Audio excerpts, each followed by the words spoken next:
The ballroom glittered with the kind of artificial splendor that money buys when it's spent without restraint. 300 guests occupied the space: colleagues, donors, acquaintances carefully cultivated over years of my husband's relentless networking. I stood amongst them in a dress of cerulean silk, a garment I'd selected with painstaking attention, believing this evening warranted such care. I had orchestrated every detail of this charity gala, from the ivory roses cascading across each table to the precise sequencing of the courses. 11 years I'd been doing this work, invisible labor that Gregory had learned to accept as simply how these things materialized, as though orchestration required no particular person, no specific vision. Evening unfolded with the predictable rhythm of such occasions. Gregory arrived fashionably behind schedule, swept through the room with that particular charm he'd perfected, the kind that made people lean toward him instinctively, and offered the room a casual compliment about my ability to manage the logistics whilst taking full credit for the wine selection, the color palette, choices I'd deliberated over for weeks. I had long since stopped minding this particular theft, or so I'd convinced myself. By the time the dessert course was cleared, Gregory had consumed sufficient quantities of his preferred scotch that the jokes commenced in earnest.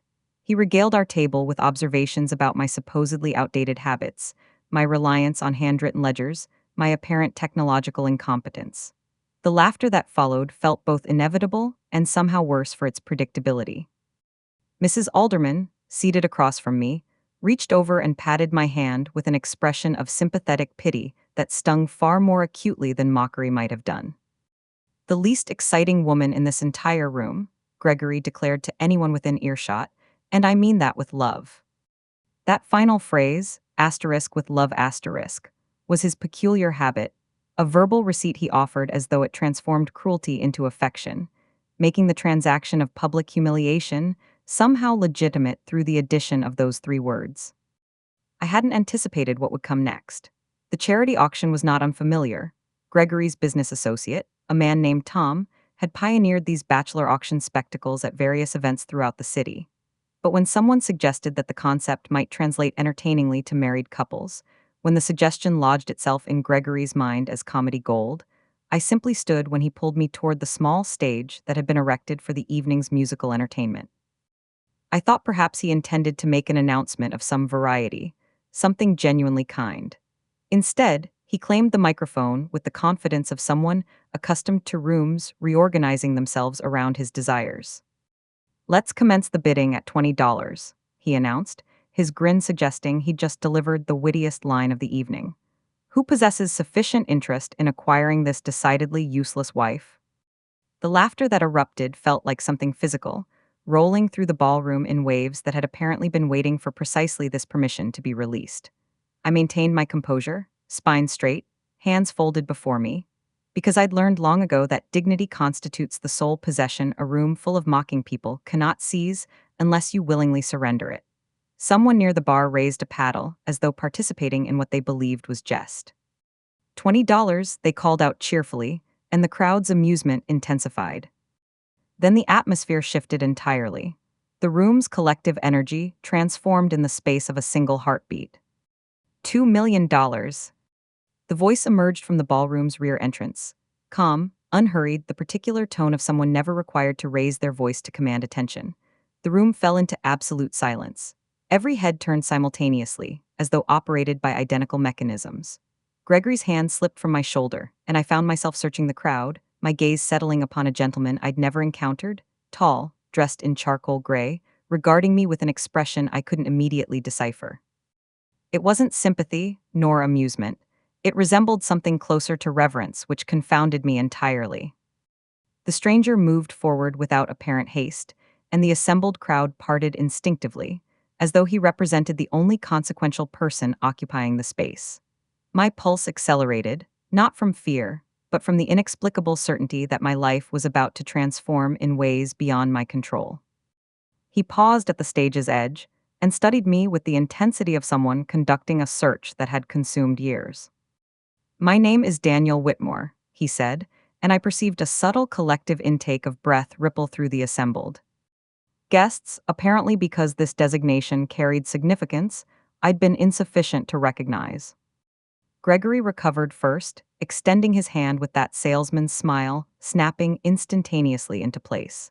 Mr. Whitmore, naturally we're deeply honored. Your donations to our foundation have been most generous. I didn't attend for your foundation, Daniel interrupted, his voice remaining measured but containing something that caused Gregory's extended hand to drop unceremoniously back to his side. I came specifically because I understood your wife would be present this evening.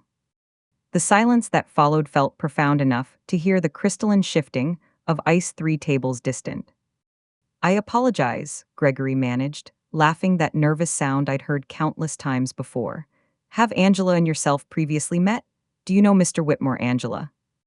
No, I replied truthfully. In 27 years of marriage, I'd never given Gregory cause to doubt my word, and I wasn't prepared to commence now, particularly not before 300 witnesses. Daniel's attention shifted to me, and something in his features softened, the expression of someone finally arriving at a destination following an extended journey. Mrs. Simmons, I recognize this must feel extraordinarily peculiar. I assure you, circumstances are not precisely as they appear. Might I invite you to dinner tomorrow evening? There exists something I must communicate, though this particular setting proves entirely unsuitable for such a discussion. Everything within my consciousness screamed refusal. My existence had trained me to smooth complications, prioritize Gregory's convenience, preserve appearances regardless of personal cost. Yet something in Daniel's countenance, plain, unapologetic respect, compelled my response. Very well, tomorrow evening, I heard myself agree. The residents felt differently hostile that evening. Gregory's questions accumulated like sediment. Who was this Daniel Whitmore precisely? How could I possibly not know someone willing to expend $2 million for what commenced as ridicule? In the vehicle's confines, driving home with his grip tightened around the steering wheel, he cycled through accusations. We'd crossed paths at a pharmacy, perhaps. Some inconsequential encounter I'd somehow neglected to mention. I provided the only answer I possessed, absolute ignorance of this stranger's identity. Gregory fell silent, but his contemplation filled the car more completely than any accusation might have. He disappeared into his study upon our arrival, and I found myself awake for hours in our bedroom, replaying the resonance of that singular voice, $2 million. What I didn't know, lying there with the study's light glowing faintly beneath the distant door, was that Gregory had already summoned Margaret, his executive assistant, demanding comprehensive intelligence about Daniel Whitmore. Business interests, matrimonial history, any conceivable connection to my identity. By the moment sunlight penetrated the bedroom windows, Margaret would return with something far more unsettling than evidence of infidelity. Proof that Daniel Whitmore had spent years methodically searching for a woman named Angela Simmons. Daniel selected a restaurant situated on a quiet avenue beyond our usual establishments, the variety of establishment where tables maintained sufficient distance that private conversations remained genuinely confidential. He stood upon my arrival, pulled out my chair with his own hands, and for several minutes following our orders, he simply observed me across the flickering candlelight. I must apologize for yesterday evening's theatricality, he finally articulated. Undoubtedly, it appeared overwrought. The truth is simpler. I've been attempting to locate you for considerable time, and witnessing your husband's behavior, I found myself incapable of remaining silent. Yet you've never explained the mechanism of our acquaintance, I responded. I've examined every phase of my existence since last evening, and I cannot situate you within any of them. You wouldn't remember me, he said with deliberate care. However, if I relate this narrative, you may recall someone different entirely. He inhaled slowly, the manner of someone preparing to finally articulate words rehearsed across numerous years. 3 decades passed, you served as a dedicated elementary instructor. Do you recollect discovering a teenage girl in tears beyond the downtown bus station on an autumn afternoon? Something shifted within my chest, a door creaking open onto a chamber I'd not inhabited in decades. The memory surfaced gradually but unmistakably. A girl, perhaps 15 or 16, drenched through despite the shelter the awning offered, flinching whenever automobiles slowed adjacent to the curb. There was a girl, I confirmed quietly, soaked completely. I nearly walked past. I possessed papers requiring grading. I felt exhausted, yet she appeared so frightened. Her name was Rachel, Daniel said, his voice fracturing barely perceptibly across her designation. Rachel Whitmore, my younger sister. She'd fled our stepfather's residence. Conditions there were decidedly unsafe. I'd already established myself across the country at that juncture and didn't comprehend the severity until considerably later, nearly too late. I set down my utensil. The restaurant seemed to compress around us into profound quiet. Daniel continued. Rachel confessed to me years afterward that she'd scheduled departure on that particular evening with complete indifference regarding the destination. She simply required escape. And then a complete stranger sat beside her in the precipitation and inquired whether she felt hungry. Now I remembered more completely, remaining longer than prudence dictated, contacting a reliable woman within the county social services apparatus rather than the impersonal general line, maintaining a vigil in uncomfortable seating until trustworthy assistants could assume responsibility for her welfare. I recalled visiting the group home multiple occasions subsequently, delivering literature, monitoring her scholastic progress. I recalled gradually losing connection as existence progressed in its typical manner. I facilitated her completing secondary education, I acknowledged quietly. We exchanged correspondence for several years. Subsequently, I married, relocated twice, and I remain ashamed that I misplaced track of her entirely. I think of her periodically. I've perpetually wondered what her fate became. She became a solicitor, Daniel said, and something resembling pride fractured through the sorrow in his inflection. Primarily advocating for children in foster circumstances. She established a national organization encompassing group homes, legal assistance for adolescents transitioning beyond the system, emergency housing. She consistently maintained that everything originated with a diner booth and a stranger who possessed no obligation to pause, yet did so regardless. He retrieved an envelope from his jacket and positioned it upon the table between us, sealed. She passed away 8 months prior. Malignancy. In her concluding weeks, she extracted a solitary commitment from me: locate the woman from the bus station, communicate to her that she preserved my life. I positioned my hand across my mouth. I'd maintained composure throughout the previous evening's ridicule, the auction, my husband's voice commodifying me. Yet tears arrived now, quietly, at this unfamiliar table, for a young woman I'd nearly forgotten and an obligation I'd never recognized I'd incurred.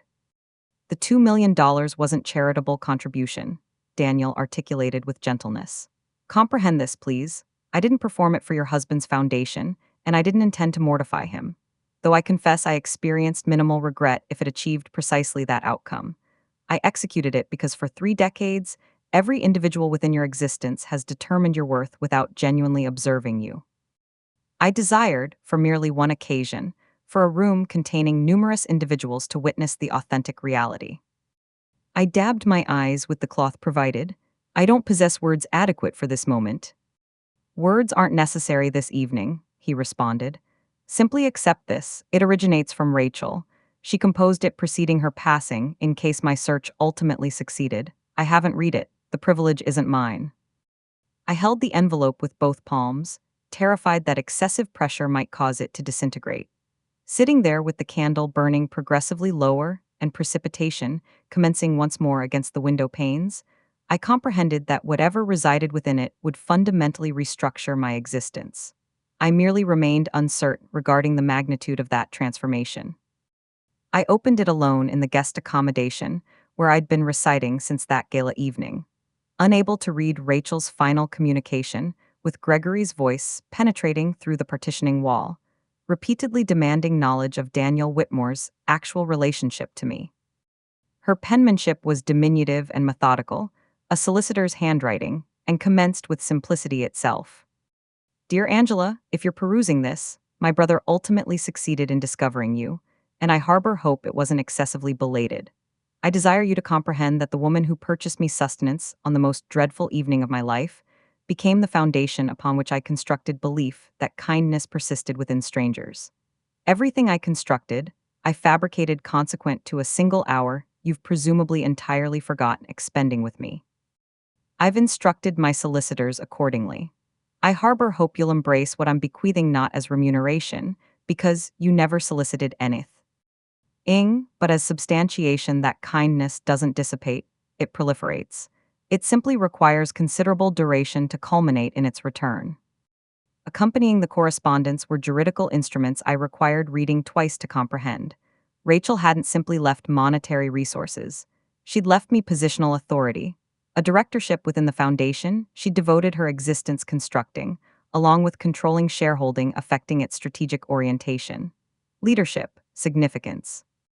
Authority over the allocation of substantial financial resources annually toward housing, legal representation, and scholarships for young people approximating the adolescent girl I'd once bought a meal for.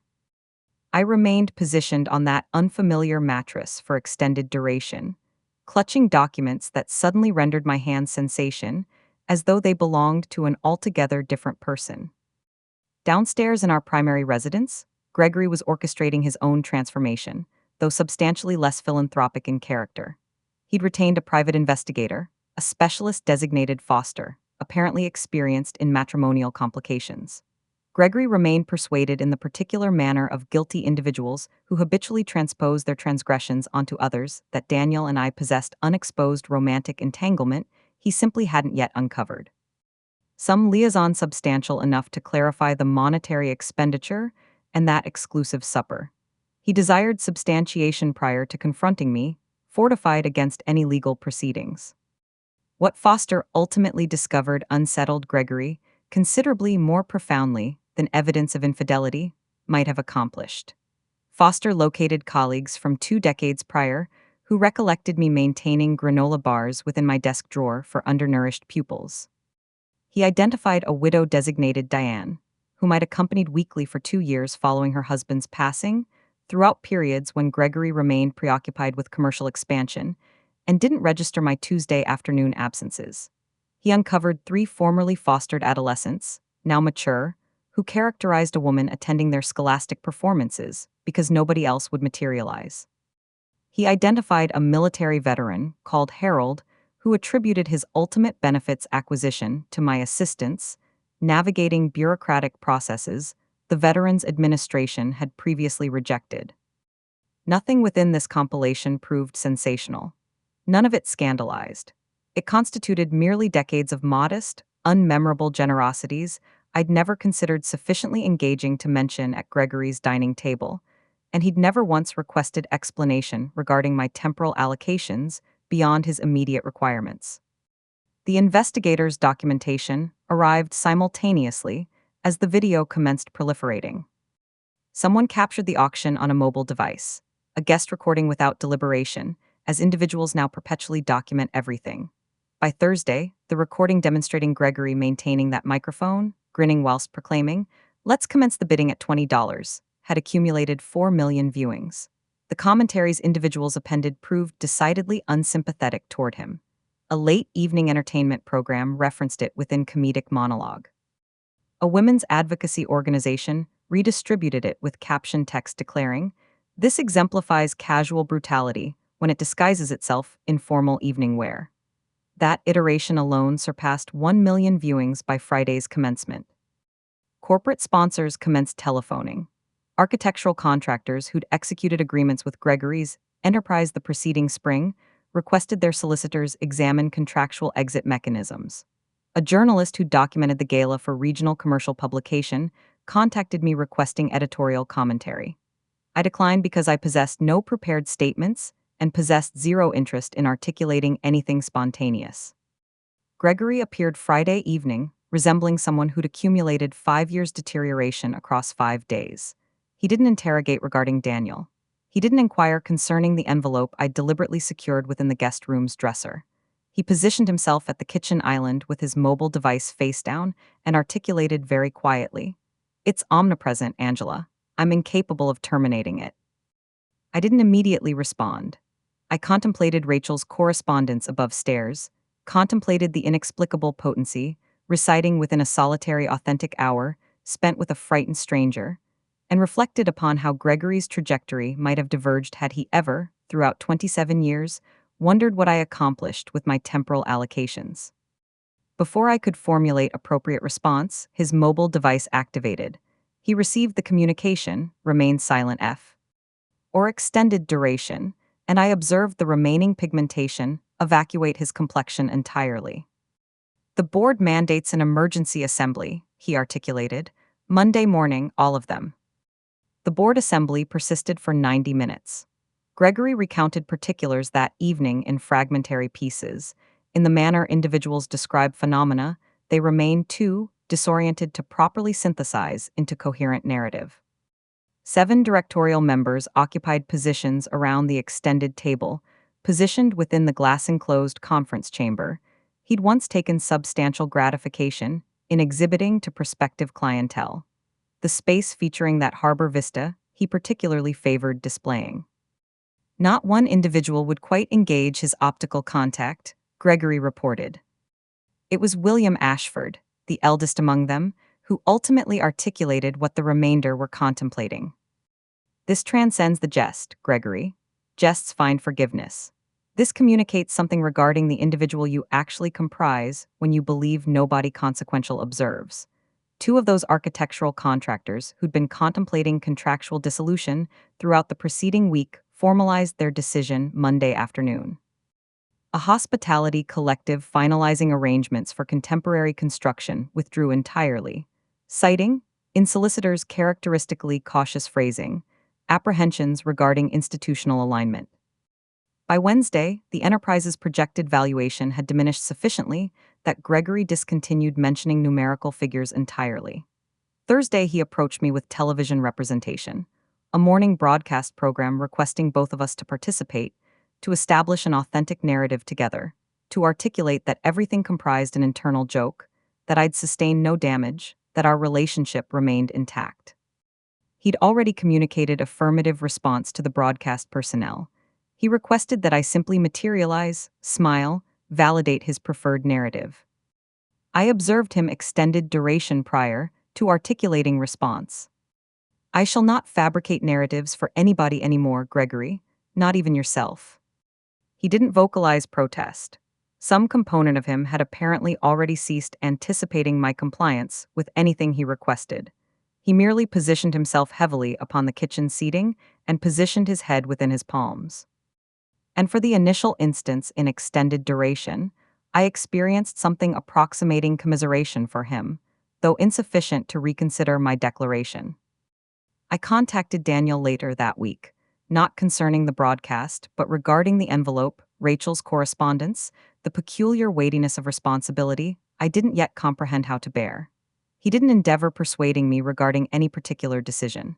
He merely articulated, invest whatever duration necessary. The foundation possesses permanence, yet should you ever possess curiosity regarding its operational reality, I could facilitate your observation of one of our facilities. I accepted prior to complete contemplation. The housing facility proved considerably diminished than I'd anticipated, a renovated residential structure at the municipality's periphery featuring deliberately selected cheerful curtains, someone's clear attempt at rendering temporary existence less like catastrophe. Daniel introduced me to the administrator, Priya, an individual exhausted yet consistently compassionate, who demonstrated the corridors whilst explaining demographics and duration parameters. That location was where I encountered Lena Brooks. She appeared perhaps 28, positioned on a courtyard bench with a boy approximately 4 years old resting against her shoulder, and an elder girl colored quietly adjacent. She possessed that particular exhaustion I recognized instantaneously. Not merely tiredness, but the sensation of having expended absolute reserves maintaining 2 young people nourished, sheltered, and oblivious to the actual jeopardy. She regarded me with the caution of someone instructed not to anticipate beneficial outcomes from unfamiliar individuals. Yet her physiognomy resembled so precisely that adolescent positioned beneath the bus shelter 3 decades prior that I required steadying myself against the architectural framing. I positioned myself adjacent to her. I didn't immediately solicit her complete circumstances. I simply inquired whether the young people had consumed nutrition, and upon learning they'd eaten merely breakfast, I personally procured provisions from the adjacent commercial establishment and positioned myself with them throughout consumption, mirroring how I'd once occupied diner seating with a frightened 15-year-old, permitting her to determine when conversation would commence. Eventually, Lena's narration emerged gradually, a husband with substance dependency, a different shelter organization. Lacking accommodation capacity, 2 months within an automobile before somebody provided Priya's facility information. I listened with the methodology I'd acquired decades previously, without flinching, without compelling her toward narratives I'd prefer hearing. That afternoon's departure transpired following arrangement through the Foundation for Lena's residential expenses, covering 6 months whilst she completed a certification progression she'd commenced and abandoned twice previously. It wasn't consequential by the Foundation's numerical measurements. Yet, returning homeward, I experienced something absent from my existence for potentially decades, absent throughout all those Gregory orchestrated galas where I functioned as decorative fixture. I experienced genuine utility. Gregory detected the transformation prior to articulating anything concerning it. He perceived it in my cessation of deferring to his schedule before constructing my own. He perceived it in my discontinued practice of requesting mobile device verification prior to determining my own priorities. One evening, observing me returning late from Foundation labor, energized in ways he hadn't witnessed across extended duration, he ultimately articulated the comprehension aloud, quietly, nearly unconsciously. "You don't require any of this anymore, do you?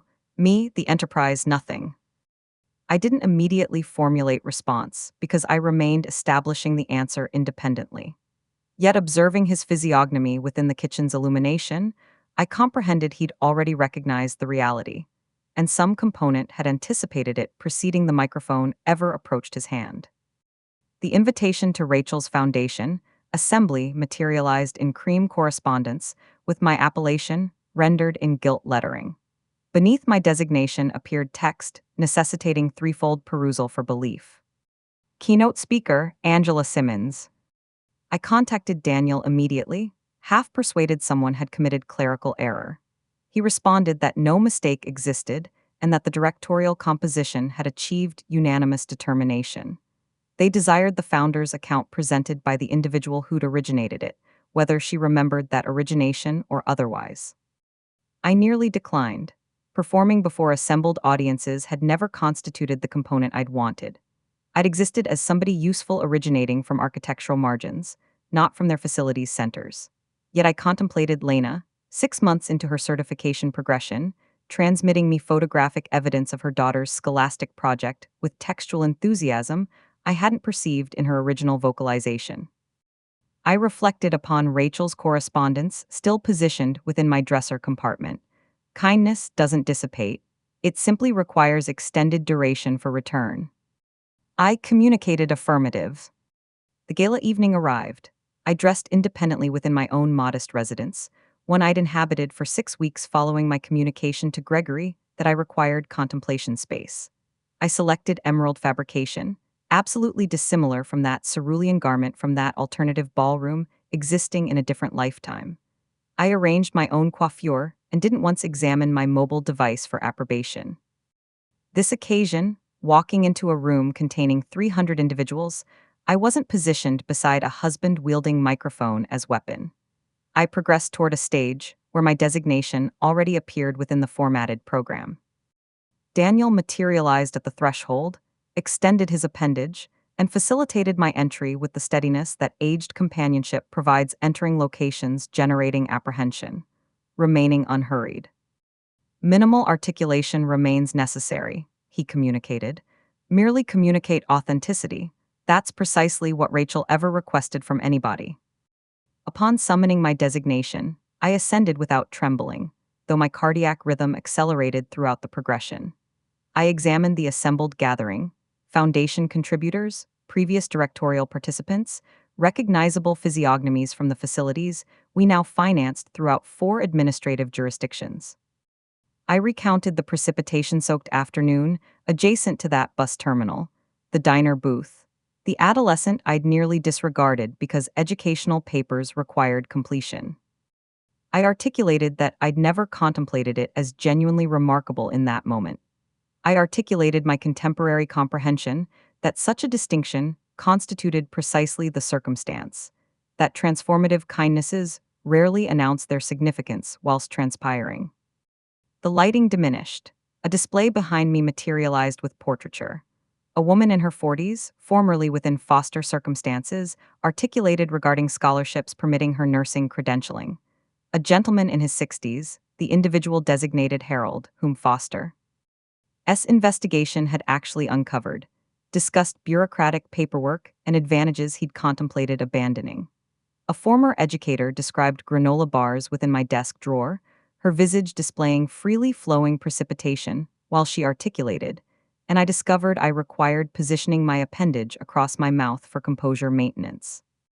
Lena appeared ultimately, her daughter positioned adjacent, articulating with simplicity.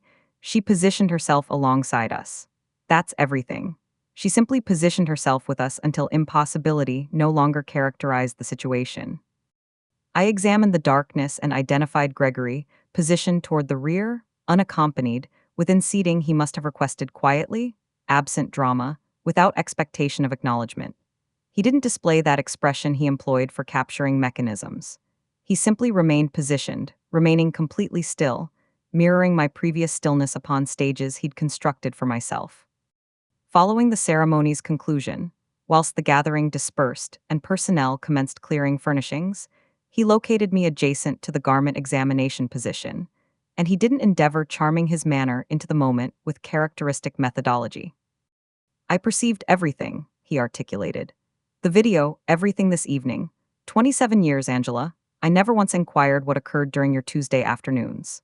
His articulation fractured marginally across Tuesday, and I comprehended he contemplated Diane, the widow, all those minimal absences he'd never questioned because he'd never investigated my destination. "I'm remorseful, not the category desiring restoration, merely remorseful." His voice resonated with genuine reckoning. I remained positioned adjacent to somebody extraordinary across nearly 3 decades, and I never once examined sufficiently to actually comprehend her. I recognized the distinction between performance and authentic accountability. This ultimately constituted the latter. "I'm grateful for that articulation," I responded genuinely. "I forgive you, Gregory. That's significant for you to comprehend. Forgiveness, nevertheless, doesn't constitute equivalent to returning to prior circumstances." He comprehended this gradually, resembling a person ultimately acknowledging something's configuration after attempting its reshaping across weeks. He didn't contend. He didn't solicit reconsideration. He merely positioned himself there within his formal evening attire, appearing older than I'd previously witnessed, and permitted me to articulate farewell. I progressed outward from that assembly, into evening's coolness, containing the particular quietude arriving, after something consequential, has ultimately achieved articulation. And for extended duration beyond memory, solitude didn't constitute loss. It characterized the commencement of something belonging absolutely to myself. 6 months progressed as authentic transformation typically does, quietly, in increments insufficiently substantial for recognition, until retrospective examination revealed the comprehensive progression. Rachel's foundation expanded beneath my directorship in unanticipated manners. We inaugurated 2 supplementary facilities, one within a municipality lacking emergency housing for considerably extended duration. The scholarship progression Rachel had originated with minimal recipients, annually presently funded 30 individuals, predominantly young people departing foster circumstances without dependable placement. Lena finalized her certification during spring temperate months and commenced employment within a pediatric medical facility 3 weeks subsequently. She transmitted photographic evidence of her nameplate, *Lena Brooks RN*, with multiple exclamation markers and nothing supplementary. I positioned it taped within my desk compartment where I'd once positioned granola bars for young people I'd never anticipated remembering me. I'd acquired significance independent of anybody's permission. That component I'd neglected anticipating. Gregory resigned as principal administrator that identical spring, surprising individuals unacquainted with the comprehensive account, though not surprising me. The directorial composition hadn't forcibly expelled him. Numerical projections had somewhat recovered by that juncture, the preliminary outrage moderating as these circumstances eventually do. He terminated his tenure because he articulated during one of our concluding conversations, approximating matrimonial partners, that he couldn't spend his existence's remaining portion as someone who'd exclusively discovered decency following catastrophic loss. He desired reconstructing something diminished, something authentic, even if it necessitated initiating anew at 55 with diminished resources compared to what he'd possessed. We divorced with considerably greater grace than either of us had demonstrated across our relationship's duration.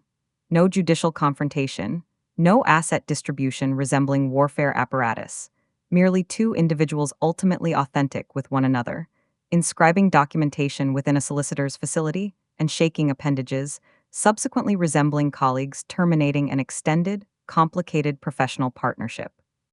Prior to my final departure from that juridical setting as his spouse, he inquired whether I contemplated we might have achieved contentment had he merely demonstrated attentiveness earlier. I communicated my genuine ignorance and my discontinuation of requiring knowledge on that particular matter. That reaction appeared to surprise him considerably more substantially than anger would have.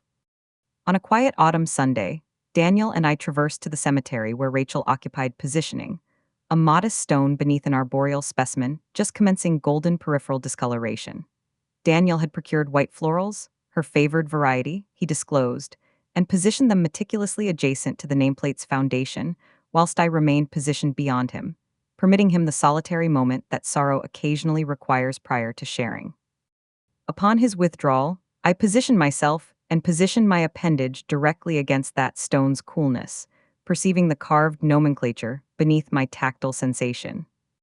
You contemplated I preserved your existence, I articulated quietly, unconcerned that Daniel perceived my words, comprehending he required auditory confirmation. Yet contemplating it throughout months, I comprehend you preserved mine simultaneously. I simply remained unaware. 3 decades required for the obligation's expiration, and I acquired substantially superior advantage within that arrangement. Daniel didn't articulate additional commentary. He didn't require articulation. He positioned his appendage briefly upon my posterior shoulder in the manner one provides companionship for individuals not requiring consolation so much as participation. And we remained positioned together, whilst longer within the golden autumn luminescence prior to progressing backward toward the automobile. That's when observation occurred. A young woman, potentially 19 or 20, positioned alone upon a bench exterior to the cemetery structure, a traveling satchel positioned at her foundation, her appendages encircling herself for thermal protection. Though the meteorological conditions didn't particularly justify the requirement, she possessed that particular quietude of someone endeavoring extraordinarily not to acquire attention, and that particular apprehension of someone who'd comprehended that acquisition of attention infrequently concluded positively. I recognized that stillness. I'd perceived it once antecedently 3 decades past beneath bus station, covering amid precipitation, and I'd transported that recollection without actual acknowledgement throughout every subsequent year. I didn't deliberate. I advanced, positioned myself at the bench's terminal extremity, sufficiently proximate for presence, adequately distant for non-encroachment, and articulated the solitary interrogative that had ever mattered throughout such circumstances. Would you appreciate remaining with me for extended duration? She regarded me with astonishment, circumspection, and subsequently something within her physiognomy loosened marginally, an extended respiratory pattern ultimately releasing itself. She demonstrated affirmative response through cranial movement. And the progression that initiated with someone unfamiliar and a diner meal 3 decades previously commenced once again quietly, in the manner it had perpetually transpired. Absent spectators, absent acclamation, absent anyone maintaining numerical accounting. Occasionally individuals articulate worth whilst they determine sufficiency. They position microphones. They establish numerical values. They anticipate assemblage affirmation. Yet existence maintains a manner of permitting temporal duration to terminate actual accounting considerably subsequent to amusement has dissipated and the assemblage has depopulated. And upon that ultimate conclusion, you comprehend the authentic narrative. Kindness consistently possesses greater worth than those ridiculing it might ever contemplate affording.